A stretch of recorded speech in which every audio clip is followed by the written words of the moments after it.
Aaron O'Brien, Stained Glass Art vlog. This week just put some videos together and I've put my thoughts that I've been thinking about is memory in art and craft. Are there memories in there? It's nice going around to these churches. I've actually never seen so many old churches before in my life. I'm in a nice part of England, Essex, and it's just everywhere, every corner you go down a country road, there's like a 800 to 1,000-year-old church. Some of them in good condition, some not. Most of the ones I've been visiting are in pretty good condition. This is quite a nice one. So this week I've been kind of thinking about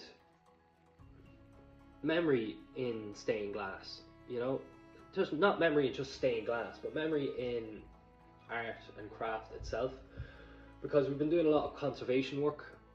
Currently right here I'm putting a window back together that I would have pulled apart, and they would have been made in the 1850s, probably before, and you think to yourself,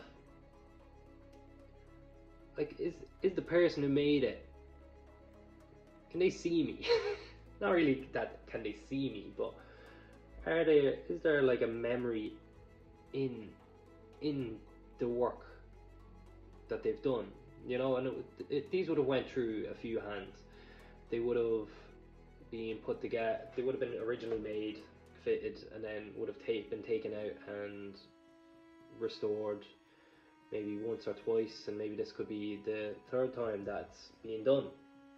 And it's a nice thing to think about when you're making something that, like, this is just me after letting this piece back together. It's in the sunlight, it looks lovely, and you're like, is my memory now in that? If I pass, am I going to be able to see? I doubt it. It's just me thinking out loud. It's just nice to think about. But is there something not trapped, but held onto something that you make? And yeah, it's a nice thing to think about, like an inanimate object that you've created.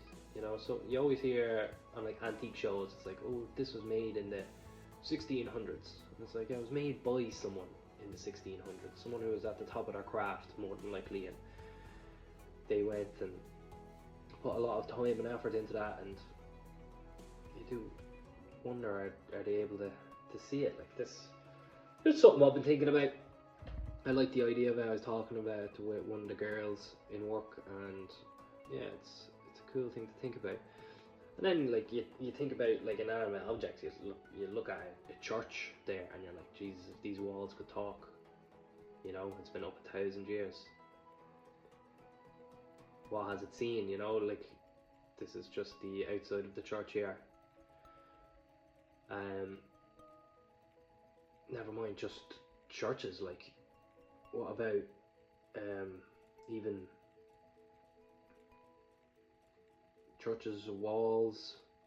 I set up the videos pretty, so a bridge. There's a bridge. Like, what if there's a bridge? Do these old buildings have memories? Like a building in the center of a city, can you imagine you could just touch it and it, like, all the memory comes into you and you could see everything? And then you go into natural objects made by God, like trees and a river, a mountain, like, what memories are held in this stuff? And I think you can kind of sense there is memory in these things. And a nice walkway up a country road here. How many people over the past 1,000 years probably, since this road's been here, have walked up that road? And it's a nice thing to think about it, but it does kind of let you, it's nice that you don't see the memories, because you get to live in the present with these pieces and get to make them yourself, and yeah, I think I don't really know where I was going with it, but you kind of make memories in your art, make memories, whatever you're doing. Think about it as though there's a possibility it could be around for a long time, and people will take enjoyment of holding on to it, or hanging up on their wall, or if it's a sketchbook, someone just looking through your sketchbook.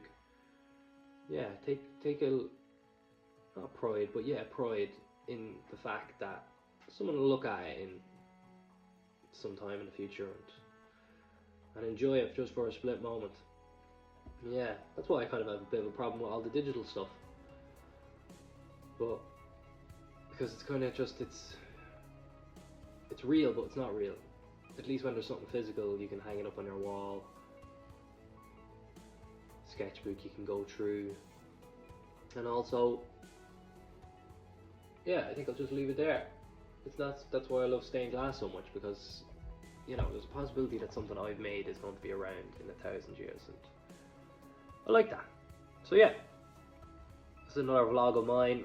I'll be keeping them going. Like and subscribe, because I'm a YouTuber. Aaron O'Brien, stained glass artist. God bless.